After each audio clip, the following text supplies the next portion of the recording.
Bem-vindos e bem-vindas a mais esse encontro, a mais essa aula online. Hoje o segundo módulo, né, dessa série que eu intitulei Como Escolher o Passado, que iniciou a semana passada com uma retomada, né, do tema do revisionismo histórico e prossegue hoje tendo como título, né, como eixo temático, memória, trauma e testemunho. Os estudos sobre o trauma remontam ao começo do século XX e não por acaso, né, eles ganham força durante e logo após, né, a Grande Guerra, a chamada Primeira Guerra Mundial, mais particularmente no campo da psicanálise, que é com a qual eu vou dialogar aqui um pouco hoje, né, os primeiros esboços, os primeiros trabalhos, né, do Freud remontam aos anos de 14 e prosseguem, né, ao longo do final, né, nos anos finais da década de 10 e ao longo dos anos 20,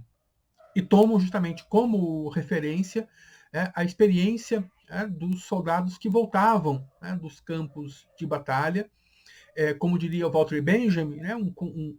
contemporâneo, né, do Freud, né, os combatentes que voltavam mudos, né, não mais ricos, mas mais pobres, né, em experiência comunicável.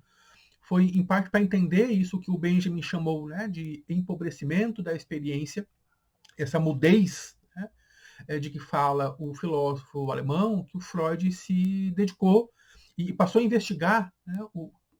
o que produzia, né, essa mudez, o que produzia esse silêncio, né, que ao mesmo tempo gritava tão alto o choque da experiência traumática. Em linhas bem gerais, né, na teoria psicanalítica, o conceito de trauma remete a duas características principalmente, né? A primeira delas é uma espécie de fixação, né, se não mesmo um enclausuramento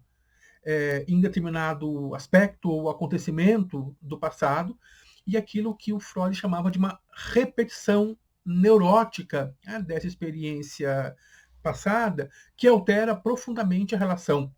do paciente, né, com o presente e com o futuro. Trata-se, portanto, né, de um movimento que impele a uma espécie de repetição, né, compulsória e refletida de uma experiência que é vivida não como pertencente ao passado, né, mas como sempre contemporânea. Entre outras coisas, né, diz Freud, esse enclausuramento, né, na experiência passada, né, essa repetição neurótica desse evento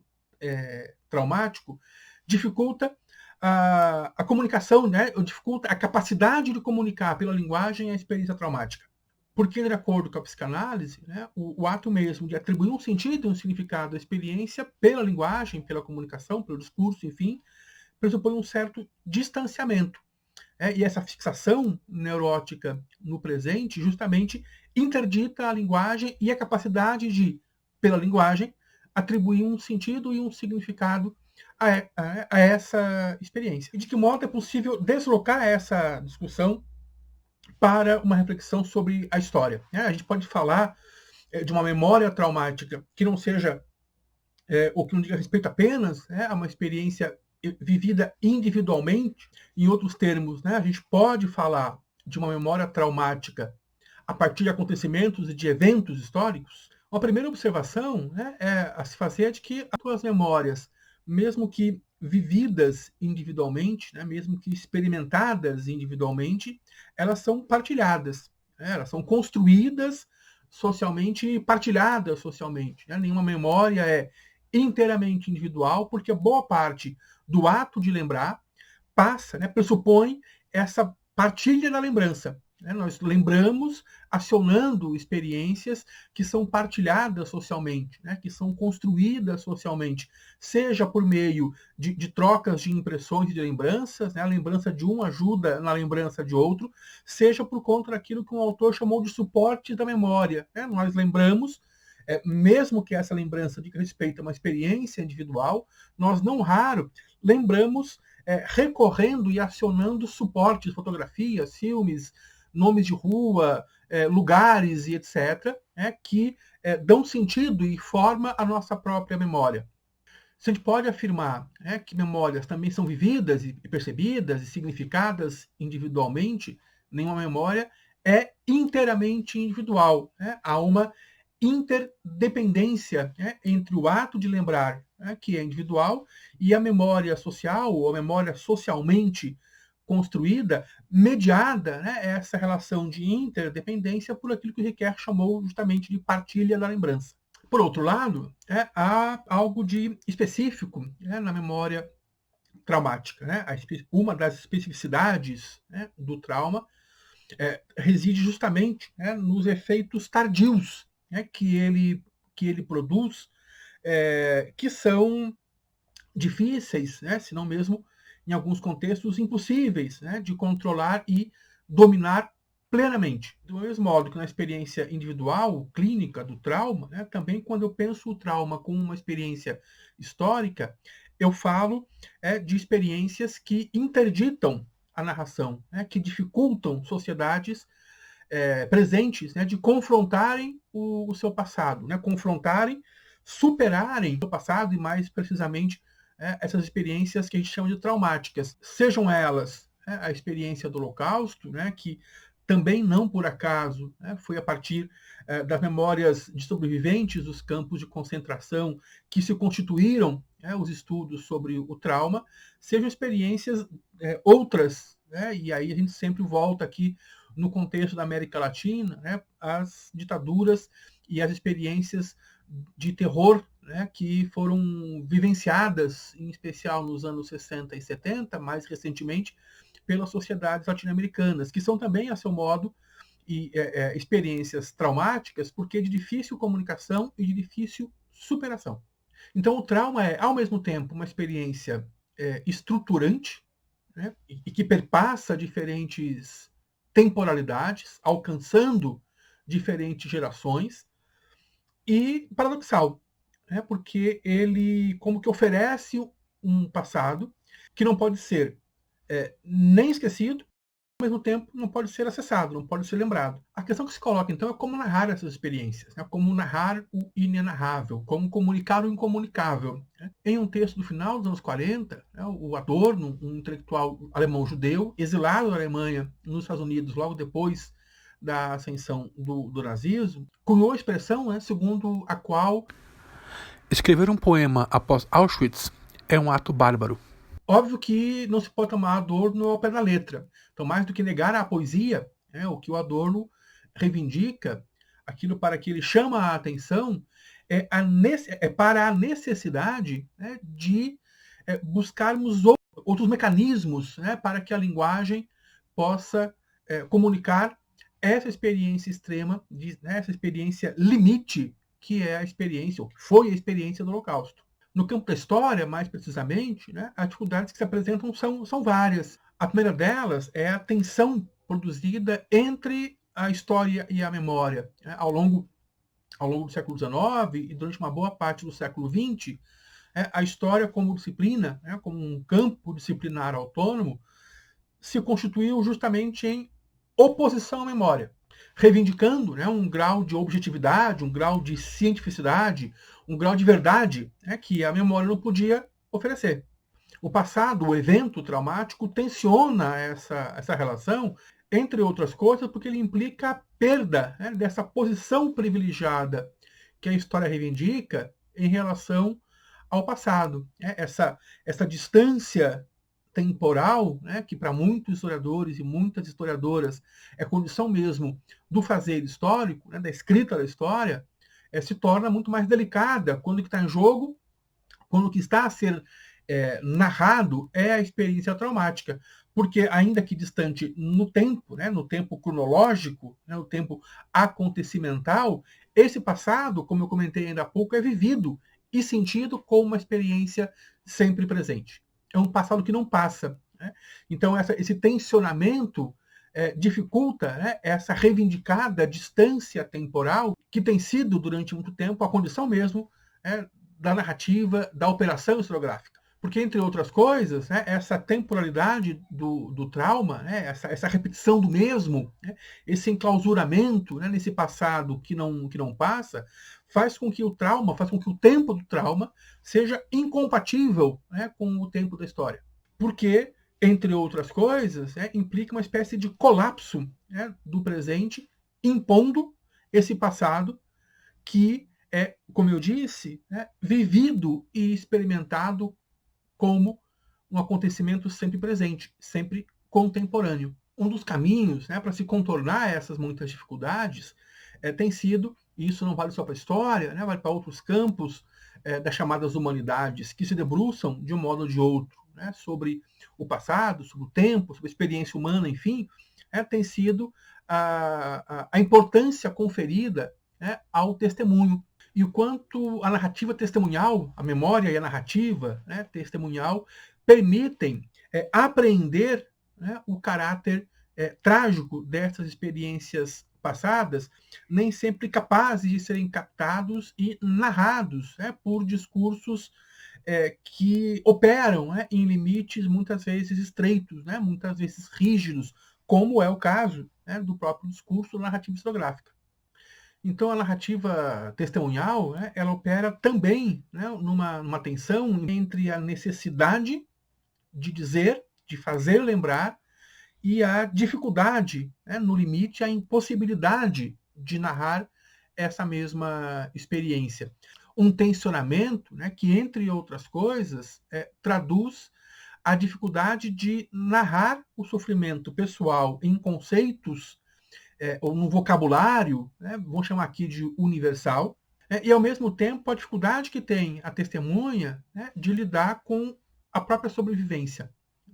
O Primo Levi, que é autor de um dos primeiros textos sobre a experiência traumática dos campos de concentração, chamado É Isto um Homem? Ele próprio foi um prisioneiro e sobrevivente do campo de concentração, fala sobre isso, justamente. Quem sobreviveu e pode narrar a experiência do campo, experimentam um sentimento ambíguo, porque ao mesmo tempo que ele está ali vivo, e por estar vivo pode narrar, pode contar, pode manter viva essa lembrança, ele também sabe que a sua sobrevivência se fez à custa da morte do outro. Por isso também essa necessidade ética, porque se eu sobrevivi, e se a minha sobrevivência se fez sobre a morte de outro, eu tenho a obrigação ética com esse outro de não deixar que a sua memória, que o seu sofrimento, que a sua dor se perca. Então, a testemunha ela tem um compromisso ético com o passado e com o presente. Tem um compromisso ético com o passado, com os mortos, de manter viva a sua memória, de manter viva a experiência passada, de não deixar que o passado caia no esquecimento, entre outras coisas, porque essa lembrança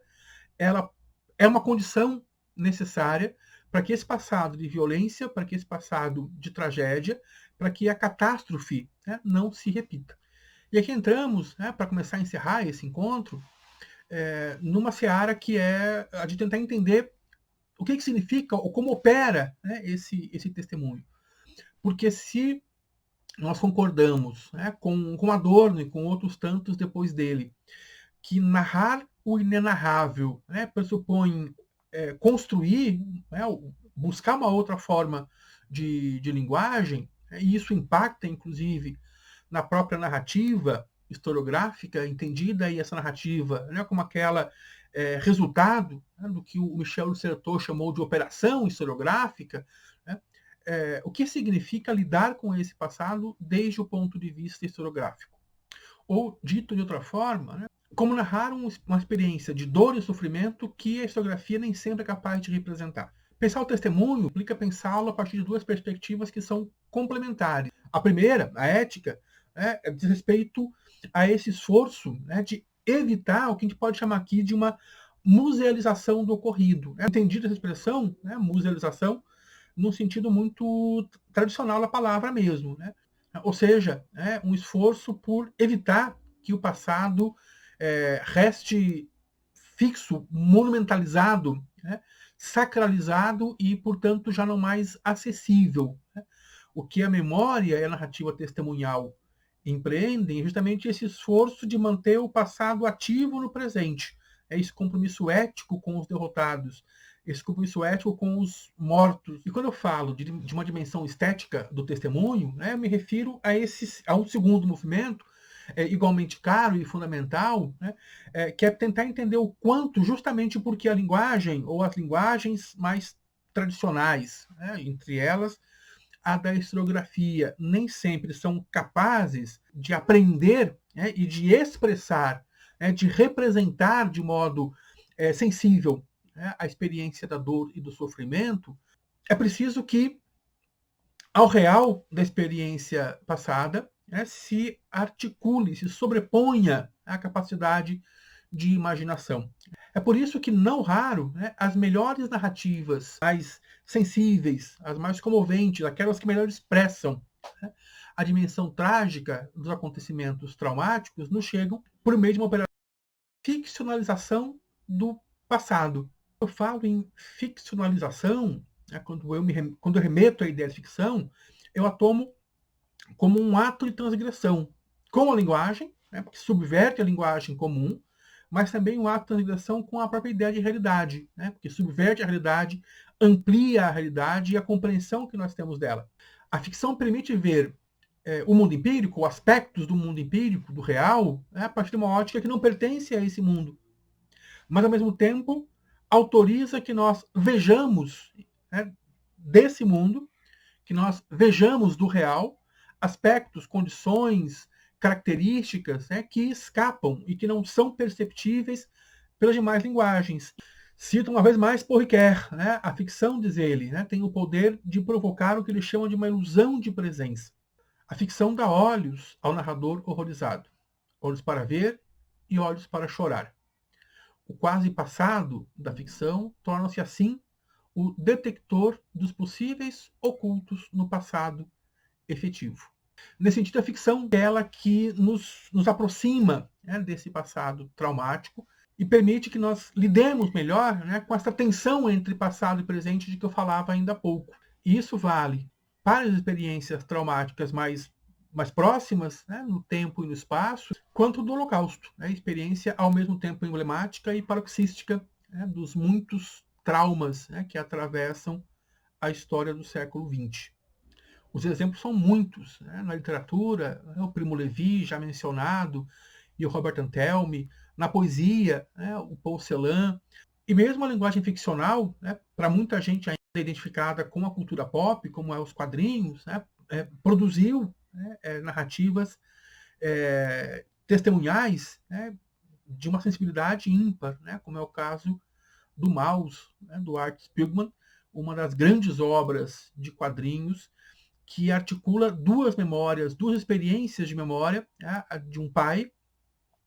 sobrevivente dos campos de concentração e o seu filho, né, o próprio narrador, Art Spiegelman, que narra ao mesmo tempo, né, a experiência traumática do pai e a experiência dele próprio como herdeiro, né, desse trauma que perpassa, que atravessa toda a relação que ele e o pai construíram ao longo de muitos e muitos anos. Um caminho para lidar, né, com essas tensões, com essas dificuldades que a memória traumática nos impõe, a nós, historiadores e historiadoras, de um lado, trabalharmos, né, com essas narrativas que operam, né, nesse limite, nessa fronteira sempre muito borrada entre o real e o imaginado, né, entre as narrativas, entre a lembrança do acontecido, e as operações acionadas para a sua ficcionalização. E de outro, né, nós mesmos repensarmos a nossa relação com a memória, essa relação que tem sido, embora hoje um pouco menos, né, de tensionamento, e talvez mais do que de tensionamento, né, uma relação de hierarquização que coloca sempre a história acima, né, da memória, que coloca o discurso historiográfico, né, como mais legítimo, porque é mais verdadeiro em relação ao discurso da memória, né, talvez seja a hora de nós repensarmos essa relação, estabelecendo uma possibilidade, né, de lidarmos com a memória a partir de relações baseadas numa maior horizontalidade, o que nos coloca frente a outras inúmeras dificuldades e tarefas, entre elas repensar a temporalidade, algumas noções caras, por exemplo, a de anacronismo, a de distanciamento temporal, a de objetividade, né, que ainda que de um modo diferente do que foi no passado, ainda uma ambição que perpassa, né, via de regra, o trabalho do historiador. O reconhecimento, né, da narrativa, do testemunho, da memória, da lembrança, né, como documentos, né, capazes de produzir do passado uma compreensão, um sentido, e, não menos importante, né, e eu já falei sobre isso em outros encontros,